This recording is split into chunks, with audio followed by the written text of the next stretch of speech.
Hello everyone. I hope everyone is doing well. Um, Happy Friday. I hope that you've had an awesome week and that you are ready to enjoy and relax during this weekend. So, I wanted to come on and talk a little bit about recipient focused gifting. If you remember in my last video, I talked about giving good gifts. And one of the ways to do that is to make your gifts recipient focused. So, we're going to talk about that today, right? We're going to talk about 3 ways to make your gifts recipient focused and increase your client satisfaction. Um, so, as wedding professionals, uh, the what you create for your clients is an experience, and you want to continue creating that experience with your gifting. Um, and to do that, you want to incorporate more moments of surprise and delight. So let's get into that. But before we get into that, for those who are new around here, um, hey y'all, thank you for joining. For those who are new around here, my name is Amy Cole. I am the owner of Creatively Memorable, which is a gift concierge that creates custom and curated gifts for wedding industry, corporations, professionals, and for couples. So let's get into our topic for today. Now, there are 3 ways. Now, there are more than 3 ways, but there are 3 ways that we're going to talk about today. And those 3 ways to make your gifts recipient focused is to, one, make your gifts about the client and not about you. And two, add things to your gifts that can be personalized. And 3, create a beautiful presentation. So, one, make your gifts about the client and not about you. And you may be thinking to yourself, it's already about the client. What do you mean, right? Um, a lot of times we tend to want to make the gifts um, heavily branded. So if you look at the gift that you're going to give and it looks like your business, meaning everything about it looks like um, it's a marketing material, it's probably not recipient focused, right? So I'm not saying that something from your brand can't be included in the gift. It should not be the whole gift, though, right? Um, so then, you know, if it's the whole gift, then that gift is about you and not about your client, right? So you want to think about your ideal client and what your ideal client's likes and dislikes are. Unless you're creating a totally custom gift for a specific client, then you want to think about that client in particular. Um, but if it's not a uh, one that you're creating completely custom for a particular client, you do want to keep your ideal client's likes and dislikes in mind when you are creating a gift. And that's how you start to make your gifts recipient focused. The second thing is to add things that can be personalized, right? So one of the ways that you can really personalize a gift is, add an item where, for the couple, their last name or initials can be engraved on an item. So that when the item is made, it'll have their initials on it, and you just pop it into the gift. And that'll make your client feel extra special. People like to see their names. People like to see their names on things. It really does make them feel special. It makes them feel like you made that gift just for them, right? The third thing is to create a beautiful presentation.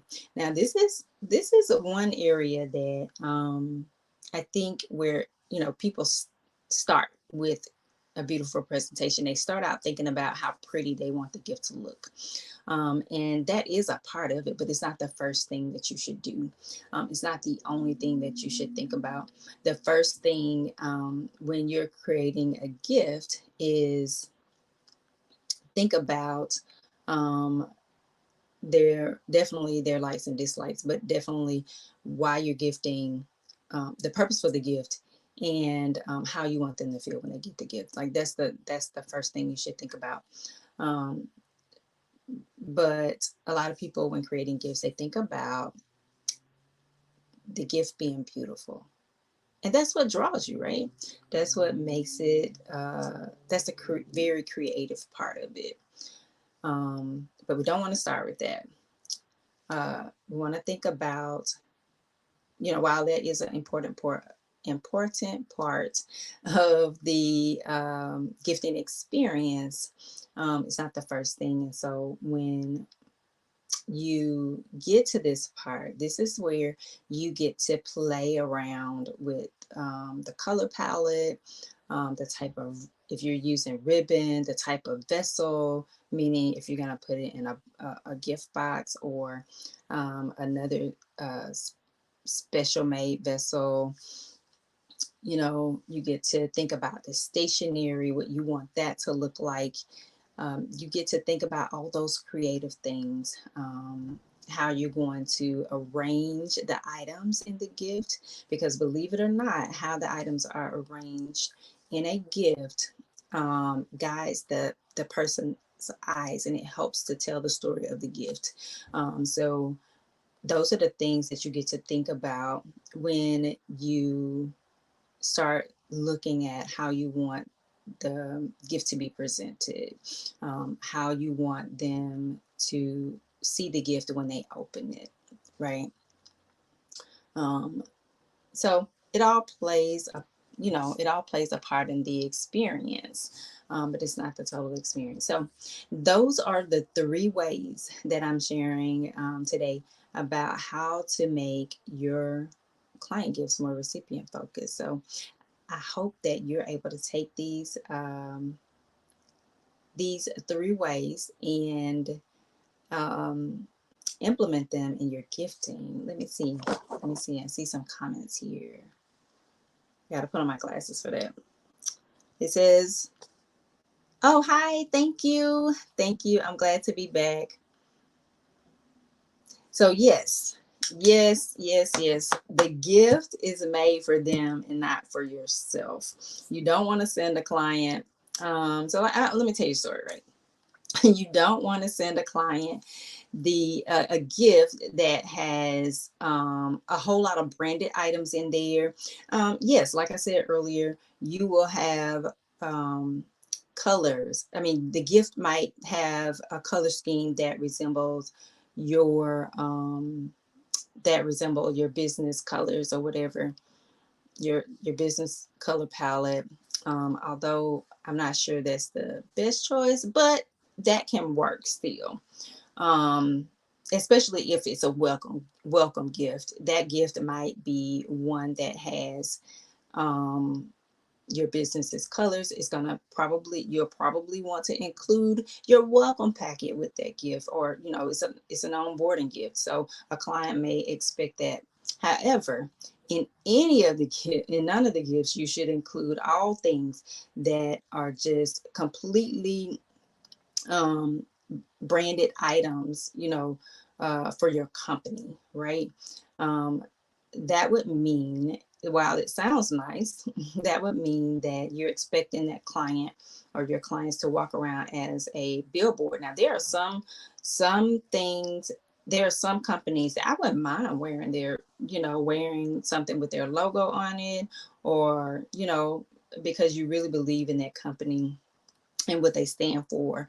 There are a lot of companies, there are a lot of people who wear branded items, right? We see it on purses, we see it on things like that, but a lot of times they buy those things themselves, and it's something that they picked out. But when you're giving a gift, you want to think more about them, and not about them marketing for you. if that makes sense, right? Don't cram the box. Don't cram the box with items like a Christmas stocking. Of course not. You don't want to do that.